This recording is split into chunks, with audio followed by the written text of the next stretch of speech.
धन्यवाद काळे सर। आपने आगे शतक मारने के लिए जो स्थितियां निर्माण करनी चाहिए, जो पिच पर टिक कर रहने वाला पहला बॉलर होता है, तो वो काम आपने अच्छी तरह से बखूबी निभाया है।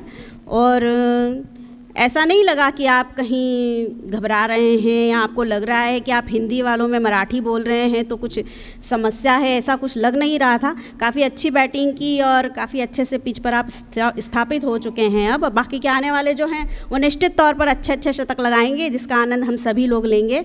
हमारे बीच में अभी डॉक्टर बी डी मोरे सर उपस्थित हुए हैं, जो कि हिंदी अध्ययन मंडल डॉक्टर बाबा साहब अम्बेडकर विश्वविद्यालय औरंगाबाद के पूर्व सदस्य हैं। यह सेवा गौरव समिति चाहती है कि उनका भी सम्मान किया जाए, तो उन्हें मैं मंच पर आमंत्रित करती हूँ। डॉक्टर बी डी मोरे सर।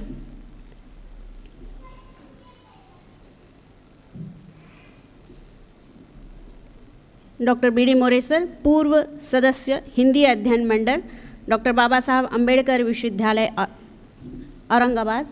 उनका स्वागत डॉक्टर अशोक मरडे सर करेंगे।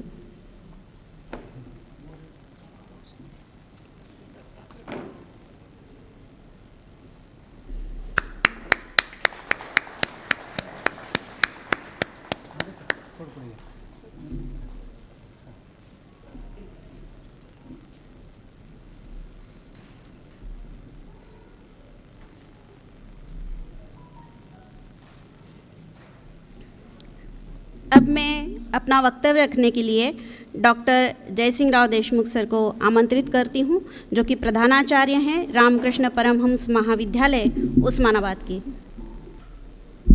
प्राध्यापक डॉक्टर देवीदास सिंगळे यांच्या सेवा गौरव समारंभासाठी उपस्थित असलेले या कार्यक्रमाचे अध्यक्ष,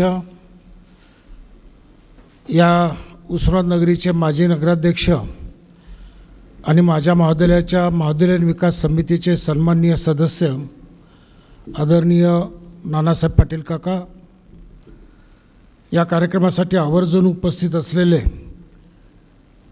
गुरुतुल्य अशा प्रकारचं व्यक्तिमत्व की ज्यांच्याकडं आम्ही विद्यापीठामध्ये नेहमी काम करत असताना आदरानं पाहतो, ते आदरणीय डॉक्टर कवडे सर, या कार्यक्रमासाठी प्रमुख अतिथी ज्यांचं त्या ठिकाणी मधुर वाणीतून आपल्याला या ठिकाणी मार्गदर्शन ऐकायचं आहे, ते आपल्या विद्यापीठाच्या हिंदी विभागाचे माजी अध्यक्ष, माजी विभाग प्रमुख डॉक्टर सुधाकर शेंडगे सर, माझ्याबरोबर सहकारी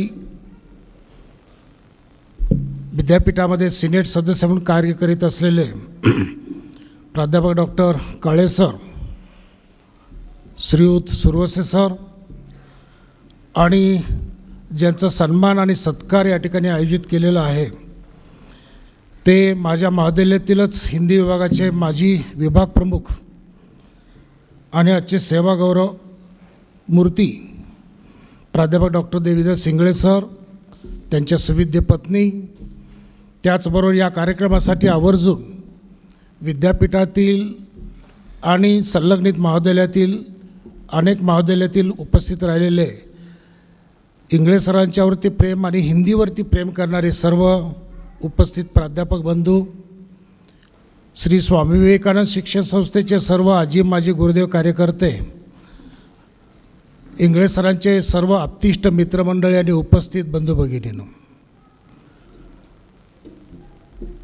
आज 5 सप्टेंबर शिक्षक दिन, डॉक्टर सर्वपल्ली राधाकृष्णन यांचा जन्मदिवस आपण आज शिक्षक दिन म्हणून त्या ठिकाणी साजरा करतो। आणि त्या दिनाचंच औचित्य साधून एका गुरुतुल्य अशा प्रकारच्या व्यक्तिमत्वाचा या ठिकाणी सत्कार समारंभ, गौरव समारंभ या ठिकाणी आयोजित केला। हा खरं म्हणजे एक सुवर्ण अशा प्रकारचा योगायोग म्हणावा लागेल, कारण शिक्षक दिनी एका सेवानिवृत्त होणाऱ्या शिक्षकाचा गौरव होणं ही एक खरंच आनंदाची पर्वणीच या ठिकाणी आपल्याला म्हणावी लागेल। आणि हिंदी विषयाचा एक तज्ज्ञ अभ्यासक, तज्ज्ञ प्राध्यापक या ठिकाणी सेवानिवृत्त होतो आहे आणि त्या कार्यक्रमासाठी मगापासून पाहतोय मी की सगळं सूत्रसंचालन, सर्व सत्कार समारंभ हे सगळं हिंदीमध्ये चालू आहे आणि काळे सराची माझी कुजबूज चालू होती की आपल्याला आता हिंदीत बोलावं लागतं की काय. माझ्या समोर त्या ठिकाणी प्रश्न निर्माण झाला की हिंदीत बोलायचं झालं तर मग आमच्याकडे एक बागवानी हिंदी आहे की ज्याच्यामध्ये मराठी काही शब्द आणि हिंदीचे बरेचसे शब्द त्या ठिकाणी असतात. आणि असं झालं तर बरीचशी मंडळी हिंदीचे त्या ठिकाणी आपल्यावरती त्या ठिकाणी रागावतील. त्याच्यामुळं काळे सरांनी सुरुवात केली आणि म्हणून मी सुद्धा करतो आणि शेंडगे सरांचं परवानगी घेऊन या ठिकाणी मराठीमधून त्या ठिकाणी बोलतो आहे. कारण हिंदीचं कुठंतरी अपहरण किंवा अवहेलना त्या ठिकाणी होऊ नये आमच्या भाषणातून किंवा मार्गदर्शनातून, यासाठी म्हणून आपलं सरळ सोपा मार्ग आपल्या मातृभाषेतून बोललेलं बरं, या भावनेतून या ठिकाणी आम्ही ठरवलं काळे सरांनी आणि सरांना शुभेच्छा देण्यासाठी त्या ठिकाणी 2 शब्द आपण मराठीतच बोलायचं. कारण म्हणजे इंगळे सर ज्या रामकृष्ण परमहंस महाविद्यालयातून सेवानिवृत्त झाले, त्या महाविद्यालयाचा प्राचार्य म्हणून त्या ठिकाणी काम करत असताना इंगळे सरांच्या कार्यातून जे त्या ठिकाणी मला इंगळे सर भावले ह्या 4 वर्षामध्ये, कारण त्यांचा 36 वर्षाचा अनुभव, 36 वर्षाच्या प्रदीर्घ सेवेनंतर ते सेवानिवृत्त होत आहेत. परंतु या 36 वर्षामध्ये माझा संबंध फक्त या शेवटच्या 4 वर्षात सरांशी आला. एक शांत, सुस्वभावी, सुसंस्कृत आणि गाढा अभ्यासक हिंदीमधला, अशा प्रकारची त्यांची प्रतिमा माझ्यासमोर त्या ठिकाणी उभा झाली. आणि ज्या वेळेस त्या ठिकाणी त्यांच्याशी त्या ठिकाणी कामाच्या स्वरूपात त्या ठिकाणी संभाषण करण्याची वेळ आली, त्यावेळेस मी फार शब्द सांभाळून त्यांना त्या ठिकाणी बोलायचो. कारण ही अशी अभ्यासू असणारी माणसं ही फार संवेदनशील असतात हे मी जाणतो. आणि एखादा शब्द आपल्याकडनं अधिकारवाणीनं कुठं जर बोलला गेला तर ते आयुष्यभर मनात ठेवतील आणि ते आपल्याला कधीही त्या ठिकाणी पुसू शकणार नाही आहे. याच्यासाठी म्हणून आपण बोलतानाच फार सांभाळून बोलायचं, या भूमिकेतून त्यांच्याशी 4 वर्ष त्यांचा माझा संबंध आला. कारण माझ्या महाविद्यालयामध्ये हिंदी विषयाचं त्या ठिकाणी जे काही गुणवत्ता आहे, ती गुणवत्ता इंगळे सर आणि त्यांच्याबरोबर असणारे त्यांचे सहकारी डॉक्टर क्षीरसागर सर असतील, नागरगोजे सर असतील, या सगळ्यांच्या माध्यमातून एक चांगली गुणवत्ता या हिंदी विषयाची या महाविद्यालयातून त्यांनी त्या ठिकाणी टिकवली. आणि पदव्युत्तरपर्यंतचं शिक्षण या महाविद्यालयामध्ये त्या ठिकाणी अत्यंत चांगल्या पद्धतीनं इंगळे सरांच्या नेतृत्वाखाली त्या ठिकाणी पूर्ण झालं किंवा त्या पद्धतीनं चालू आहे. आणि हे होत असताना अनेक विद्यार्थी या MA हिंदीमधून चांगल्या प्रकारचे त्यांनी घडवले. आज विविध महाविद्यालयामध्ये बरेचसे त्यांचे विद्यार्थी प्राध्यापक म्हणूनही काम करत आहेत. काही विद्यार्थी विद्यापीठातून सुद्धा त्यांचं त्या ठिकाणी अध्यापनाचं काम करत आहेत. आणि सर एवढ्यावरती थांबले नाहीत, तर पदव्युत्तर शिक्षण देत असताना किंवा पदव्युत्तराचं अध्यापन करत असताना संशोधनामध्ये सुद्धा आपलं कॉन्ट्रीब्युशन असलं पाहिजे, या दृष्टीनं सरांनी हिंदी विषयाचे PhDचे गाईड म्हणून, मार्गदर्शक म्हणून सुद्धा अत्यंत चांगल्या पद्धतीनं कामकाज केलं. जवळपास 11 विद्यार्थी त्यांचे PhD होऊन बाहेर पडलेले आहेत. आणि आत्ता तुम्ही अनुभवताय की हा जो काही गौरव समारंभ ज्यांनी आयोजित केला, त्या गौरव समितीचे सर्व सदस्य बहुतेक सरांचे विद्यार्थी येत आहेत. म्हणजे आपल्या गुरुप्रती उतराई होण्याचा प्रयत्न त्यांनी या गौरव समारंभातून त्या ठिकाणी केला आहे. असे संस्कारक्षम्य अशा प्रकारचे विद्यार्थी आपल्या संशोधनाच्या कार्यातून आणि आपल्या अध्यापनाच्या कार्यातून सरांनी आज बरेचसे निर्माण केलेले आहेत. आणि हे करत असताना ज्या संस्थेत त्या ठिकाणी त्यांनी काम केलं, त्या संस्थेची नाडसुद्धा त्यांनी कधी सोडली नाही.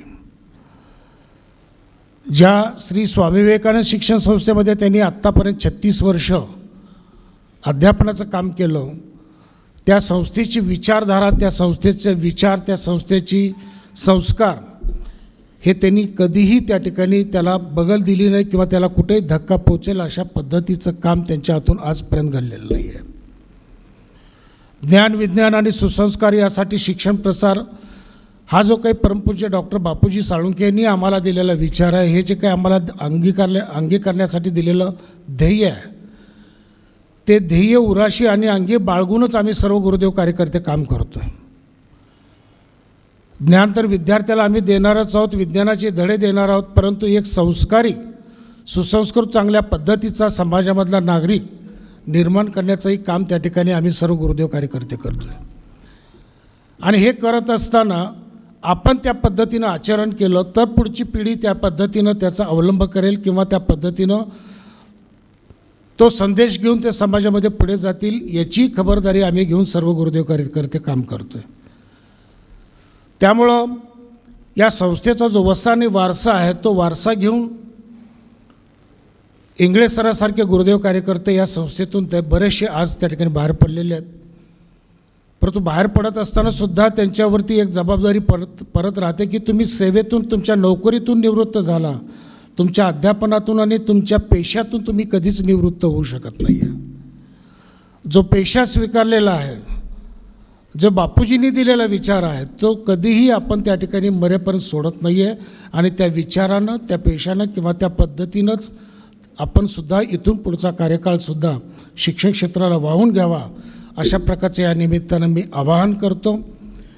आणि सरांना उदंड आयुष्य लाभो, त्यांना दीर्घायुष्य लाभो, त्यांच्या जी काही नोकरीच्या काळातली राहिलेली अपूर्व स्वप्न असतील, आपल्या पत्नीला समवेत, आपल्या कुटुंबियाच्या समवेत सहल पर्यटन करून त्या ठिकाणी आपला जीवनाचा आनंद त्यांनी घ्यावा आणि आपलं कुटुंब सुखी समाधानी त्या ठिकाणी राहील, यासाठी आई जगदंबेच्या चरणी त्या ठिकाणी प्रार्थना करतो. सरांना उदंड आयुष्य चांगल्या प्रकारचं लाभो आणि शिक्षण क्षेत्राची यापुढेही सेवा करण्याची ताकद त्यांना मिळो, अशा प्रकारची प्रार्थना करतो. त्यांना उदंड आयुष्य चिंततो आणि अधिकचा वेळ न घेता त्या ठिकाणी मी थांबतो. धन्यवाद. धन्यवाद सर. ये एक अच्छे शिक्षक की पहचान है कि जब वो सेवानिवृत्त हो जाए तो भी उसकी चर्चा हो. मुंह देखे की बात तो किया करते हैं सभी कोई, मुंह देखे की बात तो किया करते हैं सभी कोई, बात तो तब है जब बात मेरे बाद रहे. तो इसकी हमको यहाँ पर एक उदाहरण हमको यहाँ दिखाई दे रहा है कि प्राचार्य साहब ने अभी उनका वर्णन किया कि इंग्लिश सर कितने कर्तव्यदक्ष शिक्षक रहे हैं. मैं अब आमंत्रित कर रही हूँ डॉक्टर सुधाकर शेंडगे जी को, जो कि पूर्व अध्यक्ष हिंदी विभाग डॉक्टर बाबा साहब अम्बेडकर विश्वविद्यालय औरंगाबाद के प्राध्यापक हैं. प्रोफेसर डॉक्टर सुधाकर शेंडगे जी. मुझको देखोगे जहाँ तक, मुझको पाओगे वहाँ तक,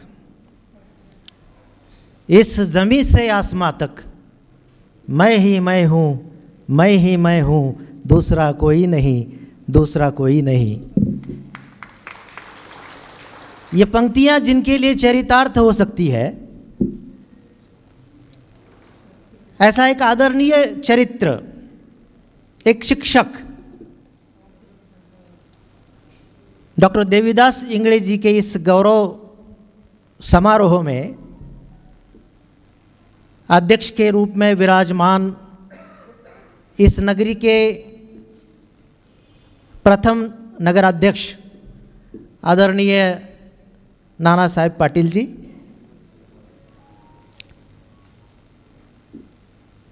हिंदी परिवार के भीष्म पितामह जिनको कहा गया, वे मेरे आदरणीय गुरुवर्य डॉक्टर चंद्रदेव कवड़े जी, डॉक्टर बाबा साहेब अम्बेडकर मराठवाड़ा विश्वविद्यालय के व्यवस्थापन परिषद के सदस्य तथा रामकृष्ण परमहंस महाविद्यालय उस्मानाबाद के आदरणीय प्राचार्य डॉक्टर जयसिंहराव देशमुख जी, हमारे मित्र तथा महाराष्ट्र राज्य मागास वर्ग आयोग के सम्मानीय सदस्य डॉक्टर गोविंद काळे जी, इस कार्यक्रम के बहाने उपस्थित पूर्व अधिष्ठाता डॉक्टर सुरवसी जी, डॉक्टर मोरे जी, हिंदी अभ्यास मंडल के सम्मानीय सदस्यगण, डॉक्टर इंगळे सेवा गौरव समिति के सम्मानीय सभी सदस्यगण, डॉक्टर इंगळे जी पर प्रेम करने वाले उनके सभी मित्र, परिवारजन, छात्र, मित्रों और बहनों,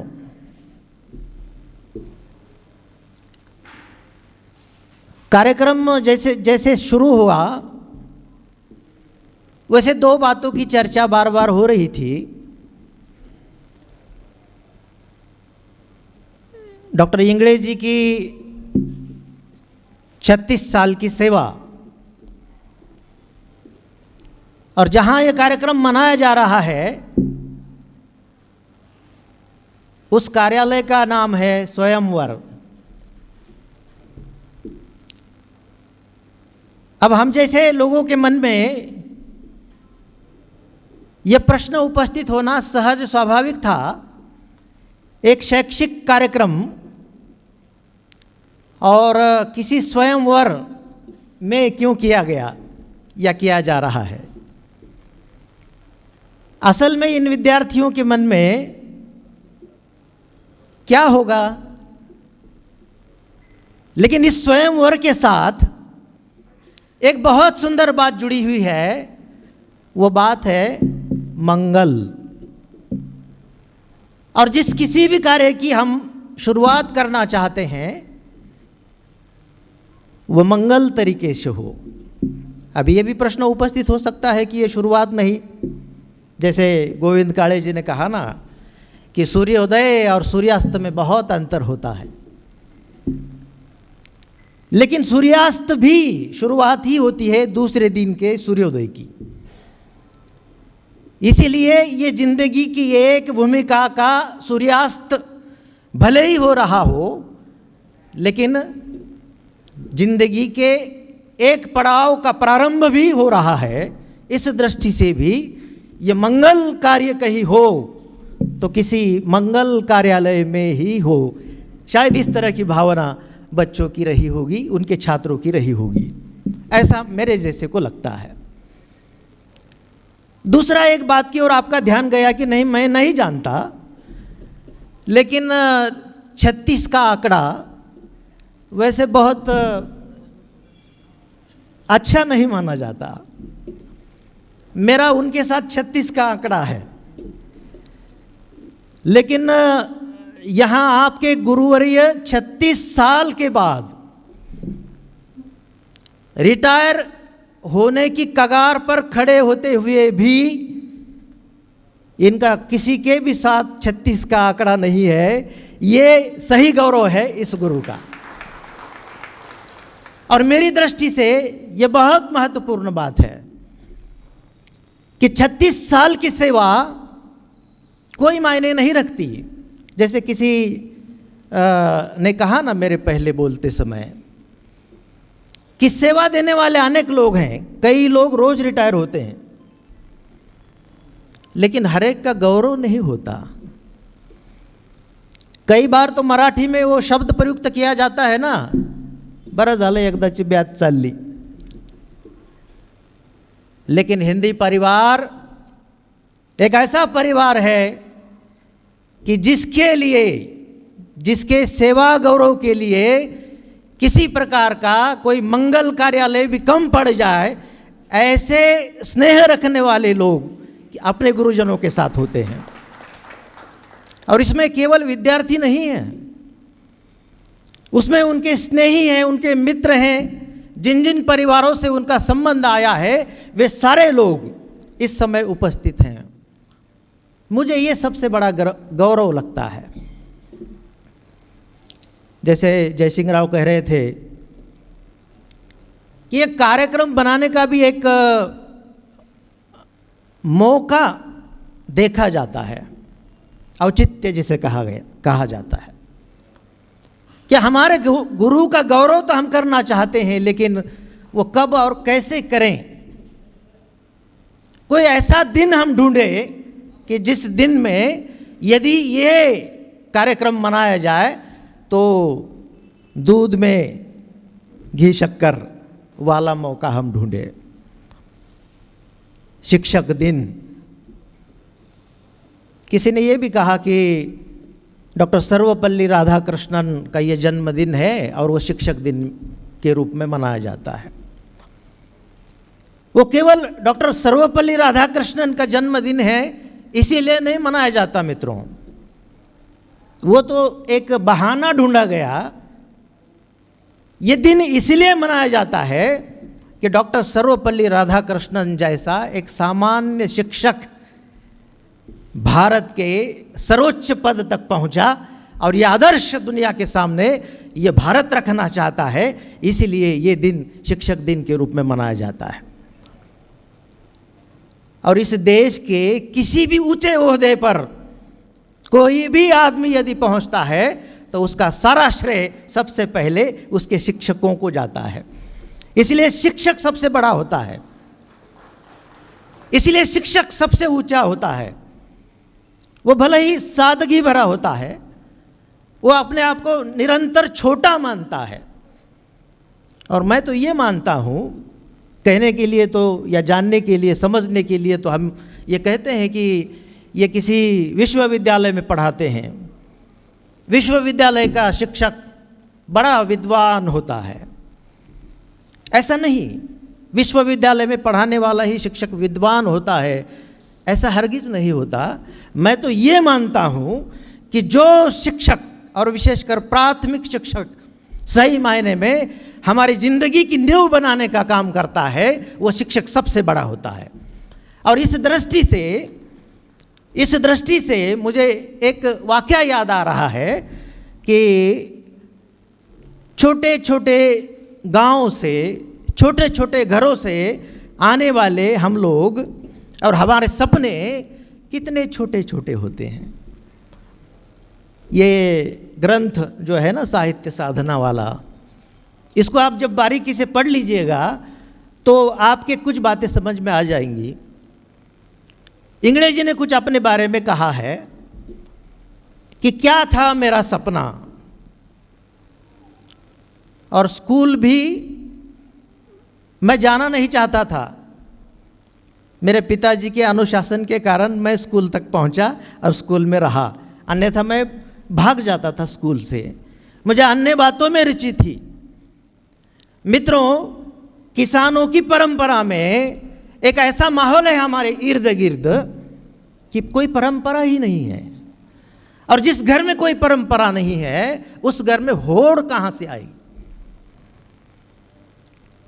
और अपने नैनीहाल में कुर्डुवाड़ी में रेल देखते हैं, रोज वहाँ से गुजरने वाली रेल को देखते हैं, और रेल की तरफ देखकर एक सपना मन में उभरता है। क्या सपना, कितना छोटा देख लीजिएगा कि रेल के डिब्बे में, अंतिम डिब्बे में बैठा हुआ वो जो आदमी होता है ना, वो हरी झंडी दिखाता है। क्या कभी उस अंतिम डिब्बे में बैठने का मौका मुझे मिलेगा? कितने छोटे छोटे सपने लेकर हम जीते हैं। शिक्षा के केंद्र में आ जाने के बाद भी यह आदमी भले ही वड़सिंगे से पहुंचा कोल्हापुर तक,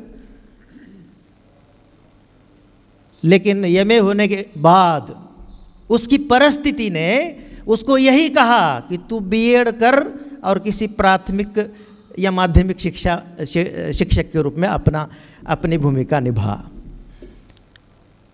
मतलब हमारी परिस्थितियां, हालांकि बहुत बार परिस्थितियां ही हमको बनाने का काम करती है, परिस्थितियां ही हमको प्रेरणा देती रहती है कि एक छोटे से गांव में एक कृषक परिवार में जन्मा एक ऐसा आदमी कि जिसकी कोई परंपरा नहीं है शिक्षा की, कोई भी भाई नहीं पढ़ा है इनका, लेकिन ये होड़ लेकर पहले प्राथमिक शिक्षा, फिर माध्यमिक शिक्षा, फिर उच्च शिक्षा के लिए कोल्हापुर तक चले जाते हैं। वहाँ आप लोग जिन लोगों को जानते हैं, डॉक्टर सरजू प्रसाद मिश्र, सुनील कुमार लौटे जैसे शिक्षक इनको मिलते हैं और फिर ये पीएचडी तक की शिक्षा पूर्ण करते हैं। लेकिन एक शिक्षक की भूमिका जब अदा करनी होती है तो किसी स्कूल में जाकर केवल अध्ययन और अध्यापन करना इतनी भूमिका नहीं होती मित्रों शिक्षक की। शिक्षक दिन के अवसर पर मैं उस बात को भी आपसे अवगत कराना चाहता हूं कि शिक्षक 3 स्तर के होते हैं। एक शिक्षक होता है जो केवल अपनी ड्यूटी निभाता है, स्कूल तक जाना, वापस आना, अपना काम करना। लेकिन दूसरा एक शिक्षक होता है जो स्कूल और किसी कॉलेज या किसी कमरे तक सीमित नहीं रहता, वो अपनी कक्षा तक सीमित नहीं होता। वो शिक्षक होता है समाज शिक्षक। और डॉक्टर इंगड़े जी के संबंध में विचार किया जाए तो केवल पीएचडी के छात्रों को मार्गदर्शन करना, अपने एमए के छात्रों को पढ़ाना, यहाँ तक ही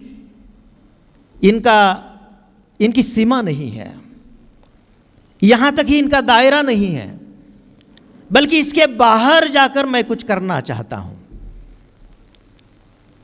मैं अपने कॉलेज के लिए तो करना ही चाहता हूँ, लेकिन मैं जिस गांव से आया हूँ उस गांव के लिए भी मैं कुछ करना चाहता हूँ।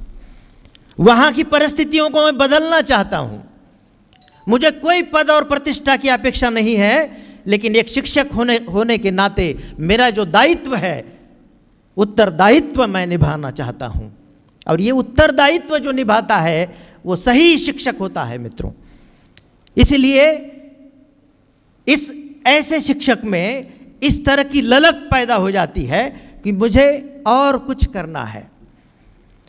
अपने परिवार तक मैं सीमित नहीं रहना चाहता हूँ, मैं अपने परिवार को समाज तक व्यापक बनाना चाहता हूँ, मैं अपने गांव तक पहुँचना चाहता हूँ, ताकि मेरे गांव से प्रेरणा लेकर कोई और दूसरा गांव भी उसी प्रकार का तैयार हो, और मैं जहाँ से आया हूँ वहाँ और मैं वाले तैयार हो जाएं, उनमें भी अपना मैं वो ढूंढें, और वो भी अपने परिवारजनों के लिए, अपने रिश्ते नातेदारों के लिए, अपने समाज के लिए, अपने गांव के लिए कुछ कर सकें। आपने ये भी महसूस किया होगा कि डॉक्टर इंगड़े जी राजनीति के लिए भी काम करते हैं, अपने गांव की राजनीति के लिए काम करते हैं, क्योंकि उनका यह मानना है कि पढ़े लिखे लोग जब तक सत्ता में नहीं आएंगे तब तक किसी प्रकार के परिवर्तन की कोई संभावना नहीं है। और मुझे लगता है कि हर शिक्षक को ये सोचना चाहिए, कोई भी क्षेत्र गंदा या खराब नहीं होता, गंदे लोग जाकर उसको गंदा करते हैं। इसलिए अच्छे लोग यदि या अच्छा बनाना चाहते हैं, आप राजनीति को गंदा मानते हैं ना, राजनीति को यदि गंदे से अच्छा बनाना चाहते हैं आप, तो फिर अच्छे लोग वहाँ बिठाइए, तो निश्चित रूप से एक अच्छापन भी उसमें आ जाएगा और एक परिवर्तन की दिशा भी आपको नजर आएगी। और ये कर दिखाया इस आदमी ने। वो कभी सरपंच नहीं बने गांव के, वो कभी सदस्य नहीं बने अपनी ग्राम पंचायत के, लेकिन एक बार नहीं, 2 बार नहीं, 5 बार उन्होंने ग्राम पंचायत में नवशिक्षित युवकों को बिठाकर उस गांव में परिवर्तन लाकर दिखाया, और वहाँ माध्यमिक शिक्षा भी शुरू की, माध्यमिक स्कूल भी शुरू किया।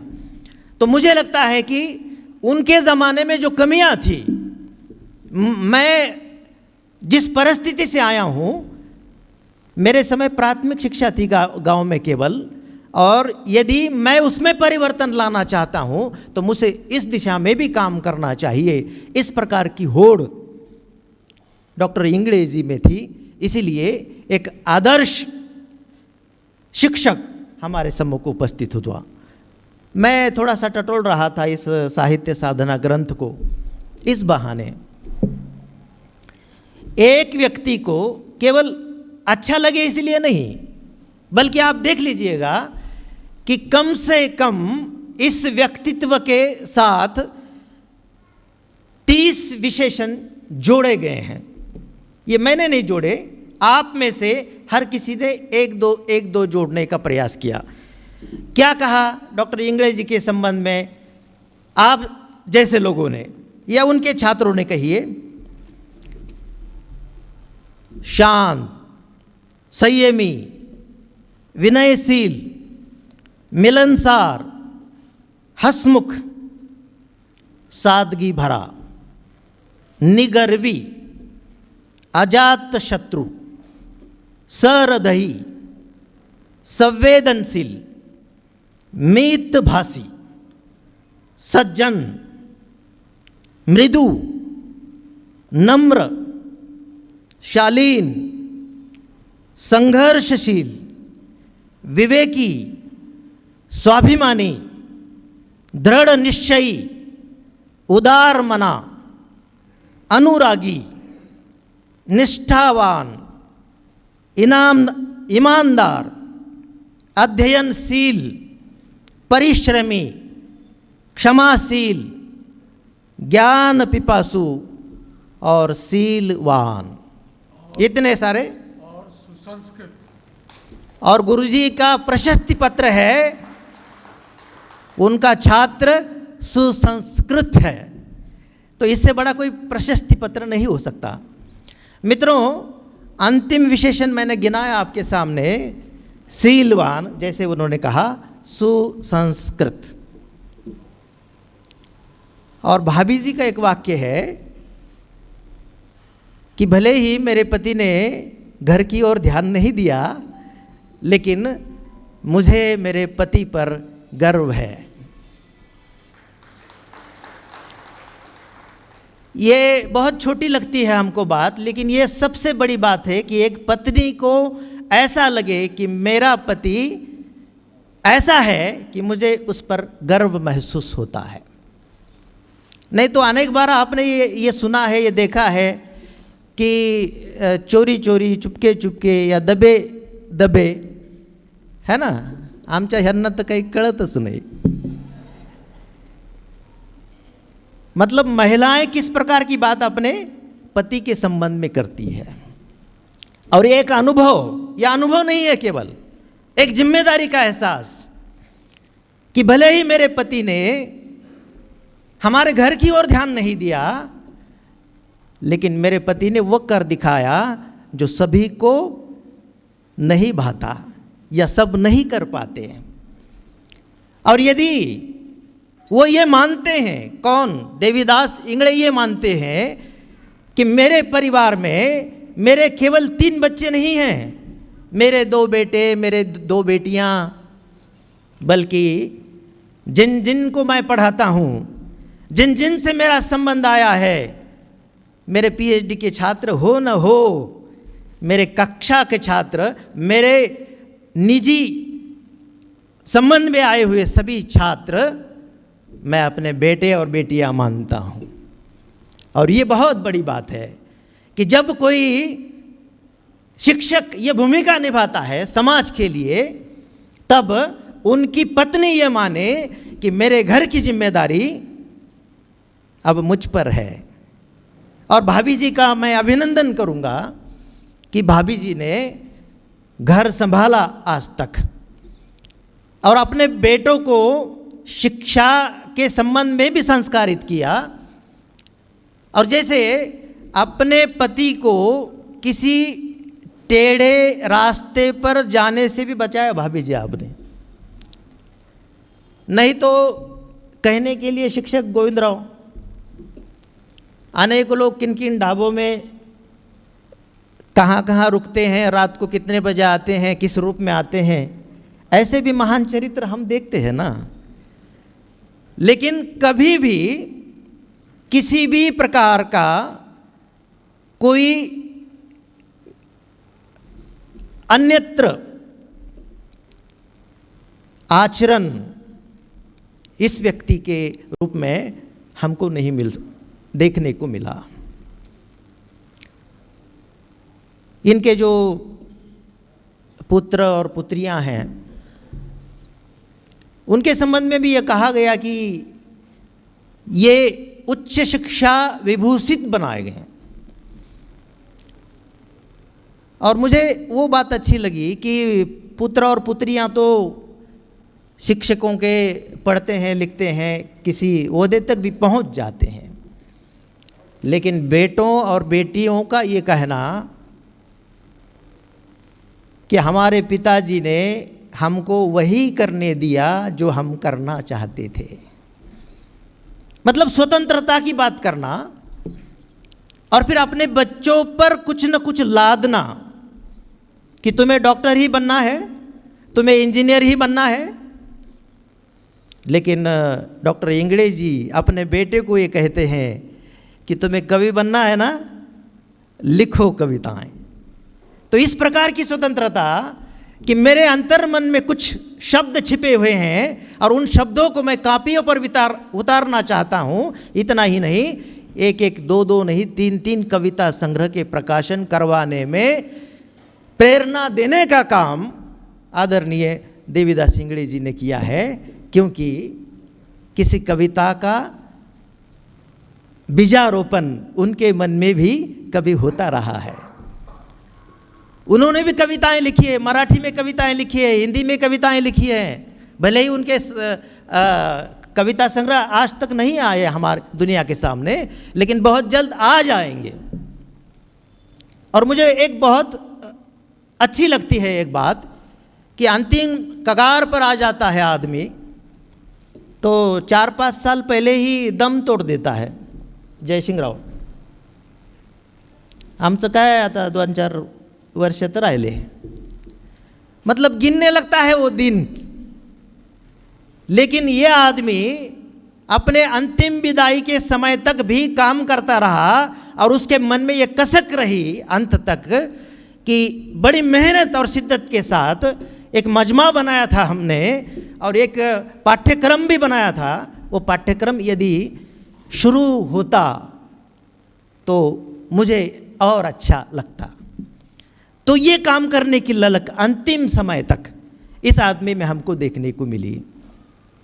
और शायद हमारे किसी महिला ने उनका इंटरव्यू लिया, उनका दर्शन लिया और फिर उन्हें पूछा गया कि अब आपके संकल्प क्या है, क्या करना चाहते हैं आप रिटायर हो जाने के बाद। तो बहुत सुंदर उत्तर दिया उन्होंने कि माता और भूमाता की सेवा करना चाहता हूँ। मुझे लगता है कि इससे बढ़िया बात कोई नहीं हो सकती कि जिस माता ने मुझे जन्म दिया है वह माता और उस माता को और मुझे एक साथ मेरा लालन पालन करने में जिसने भूमिका निभाई, उस भूमाता की सेवा मैं करना चाहता हूँ। यह बहुत बड़ा संकल्प। आइए सर, स्वागत है आप। यह बहुत बड़ा और बहुत सुंदर संकल्प आदरणीय देवीदास जी ने हमारे सामने रखने का प्रयास किया है। तो इस दृष्टि से मुझे उनका सारा का सारा चरित्र एक आदर्श चरित्र लगता है, जिससे निरंतर उनके छात्रों को प्रेरणा मिलेगी। और आज हम देख रहे हैं कि उनका सेवा गौरव उनके सभी छात्र मिलकर अत्यंत हर्षोल्लास के साथ मना रहे हैं। और एक शिक्षक का गौरव जिस उचित स्थिति में होना चाहिए, उसके लिए कोई गौरव ग्रंथ निकाला जाए। साहित्य साधना जैसा एक ग्रंथ प्रस्तुत किया गया है। यह ग्रंथ निश्चित रूप से उनके संबंध में हमको याद दिलाता रहेगा। उन्होंने जो भी आजीवन सेवा की है या विचार धन बांटा है, जैसे तुकाराम ने कहा है ना, आमाघरी धन शब्दांचिच रत्ने शब्दांचिच शस्त्र यत्न करू शब्दची आमुचा जीवनाचे जीवन शब्दची धन वाटू जनलोका। और हर शिक्षक की यही भूमिका होती है कि हम शब्द धन लोगों को बांटना चाहते हैं। इंगड़े सर जी ने भी अपना शब्द धन लोगों को बांटकर लोगों को सचेत करना चाहा, लोगों को सयाना करना चाहा, लोगों में आवाज़ भरनी चाहिए, उनको अपने पैरों पर खड़े करना चाहा। और अंतिम समय में वो अपने गांव में जाकर अपनी माता और अपनी भूमाता की सेवा करना चाहते हैं। हम सभी मिलकर उनका समर्थन करते हैं, उनको तालियों के साथ बधाई देते हैं। और यदि इस समय उनके मन में कोई बात आ रही होगी, मतलब ये इतना मिलनसार, इतना संयमी, इतना शांत, इतना ईमानदार आदमी है, कि उसके मन में यदि कोई बात आई होगी तो इसी प्रकार की आ सकती है कि सफ़र में धूप तो होगी। अपने छात्रों के लिए वो कह रहे हैं, उनके माध्यम से मैं कह रहा हूँ, सफ़र में धूप होगी निकल सको तो चलो, सभी है भीड़ में तुम भी निकल सको तो चलो, यहाँ कोई किसी को रास्ता नहीं देता, मुझे संभल कर भी, मुझे गिराकर भी तुम संभल सको तो चलो, मुझे गिराकर भी तुम संभल सको तो चलो। मैं आदरणीय इंगड़े जी और भाभी जी को उनके स्वास्थ्य की कामना करते हुए उनके सारे संकल्पों सिद्धि की कामना करता हूँ, उनको अनेक शुभकामनाएं देता हूँ। और आप लोगों ने मुझे सुना और सहा, इसके लिए आपके प्रति साधुवाद देते हुए अपने शब्दों को विराम देता हूँ। बहुत बहुत धन्यवाद। धन्यवाद सर। एक कवि मन के व्यक्ति ने अपनी बात यहाँ पर रखी है और शिक्षक के रूप में इंगड़े सर कैसे रहे हैं, उनका जीवन कैसा गया है, कैसे उनका जीवन बना है, इसका वर्णन उन्होंने अभी अभी किया। अभी अभी हमारे बीच शिवाजी विश्वविद्यालय कोल्हापुर के हिंदी विभाग के पूर्व अध्यक्ष प्रोफेसर डॉक्टर अर्जुन चौहान जी उपस्थित हुए हैं।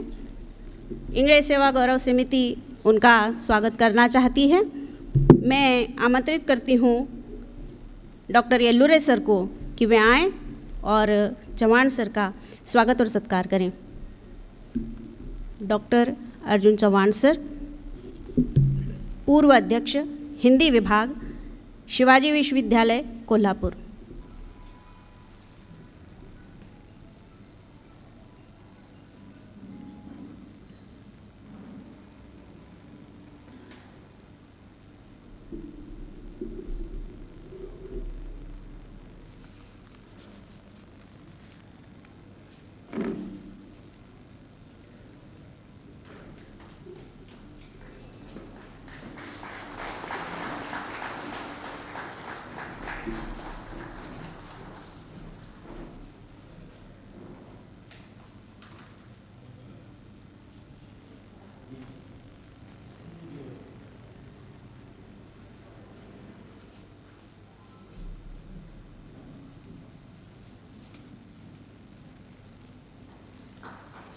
हज़रते अगयार क्या कार्य नुमाया कर गए, हज़रते अगयार क्या कार्य नुमाया कर गए, बीए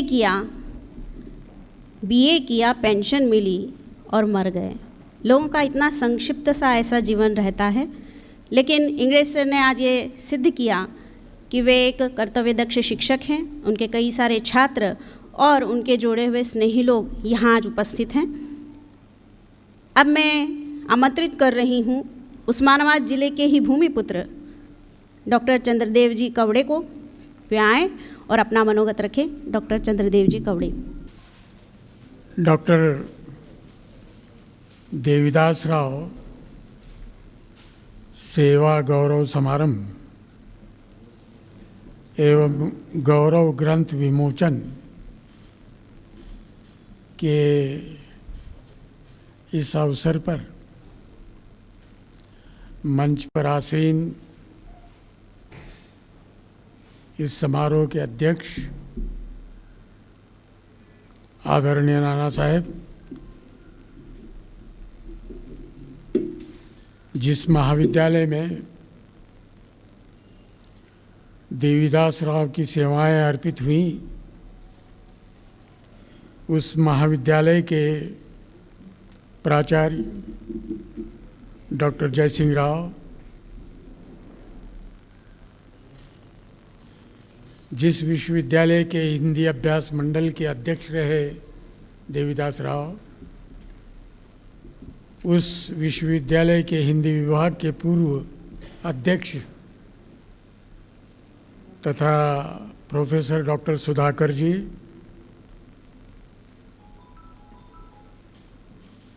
शिवाजी विश्वविद्यालय के हिंदी विभाग के पूर्वाध्यक्ष,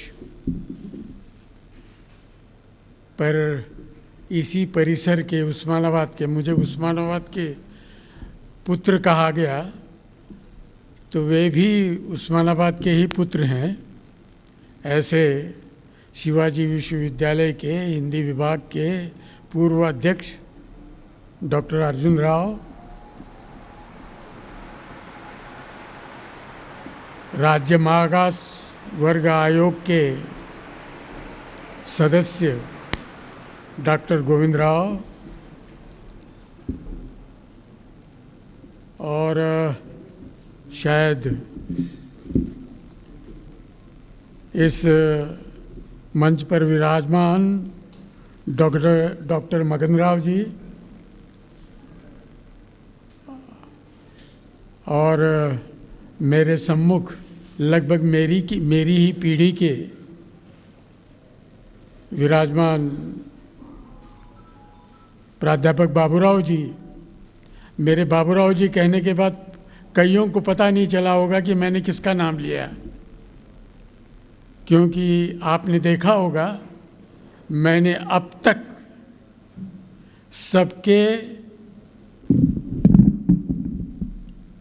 सबका उल्लेख नाम से किया है, उपनाम से नहीं।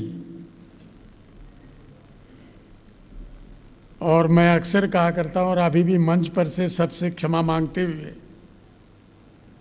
मैं ये कहूँगा कि भविष्य में और किसी बात का, मेरी वेशभूषा का, मेरी भाषा का, मेरे वक्तव्य का किसी का अनुकरण करें न करें, लेकिन इस बात का जरूर अनुकरण करें कि व्यक्ति की पहचान उसके नाम से होनी चाहिए, उपनाम से नहीं। उपनाम आते ही कई उप बातें निकल आती हैं सारी की सारी, इसलिए उनको टालने के लिए मैंने किसी का उपनाम का उल्लेख नहीं किया। और सेवा गौरव जिनका हो रहा है, ऐसे डॉक्टर देवीदास राव जी और उनकी सहसंगिनी, सहधर्मिणी, सहचारिणी, पूर्णांगिनी, अर्धांगिनी नहीं, ऐसी श्रीमती सुनीता देवी जी और इस सेवा गौरव देने वाले ऐसे सभी देवीदास राव जी के, उनको गुरु मानकर आज के शिक्षक दिवस पर उनका गौरव कर रहे हैं, ऐसे सभी गुरुजन, उनके शिष्य पर गुरुजन, उन और उनके मित्र परिवार, सभी उपस्थितों का मैं विनम्र अभिवादन करता हूँ और कुछ समय के लिए मौन रहकर, थोड़ी देर के लिए आंख मूंद कर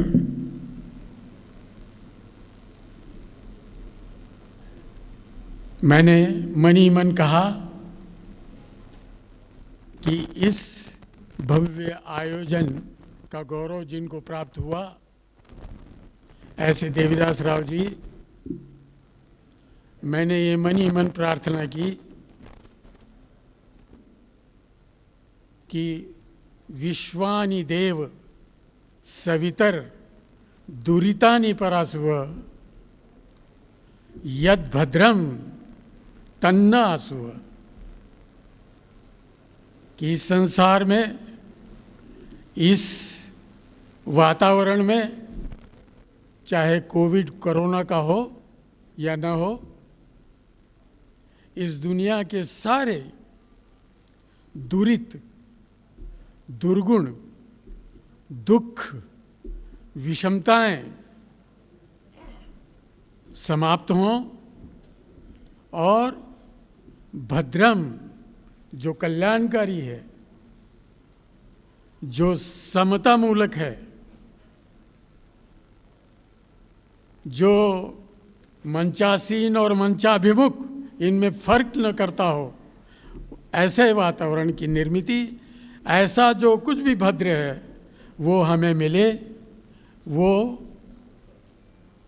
इस वातावरण में व्याप्त हो। मैं समझता हूँ कि मेरी इस प्रार्थना से देवीदास राव के गौरव के समय आप सब सहमत होंगे और इसी प्रकार की प्रार्थना कर रहे होंगे। मेरा सौभाग्य है, मैं मानता हूँ इस बात को, कि जैसे ही मुझे ज्ञात हुआ कि देवीदास राव का और शिक्षक दिवस पर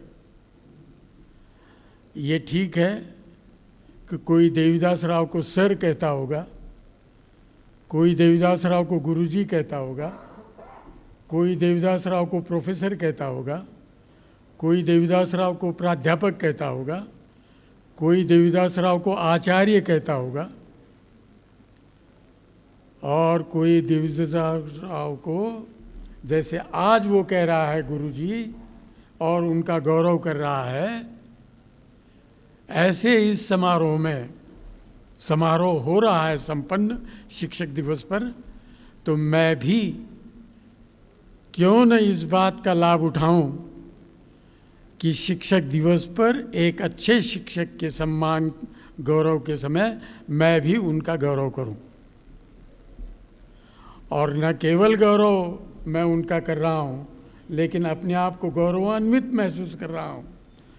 वो इसलिए महसूस कर रहा हूं कि उनके, मैं देख रहा था कि लगभग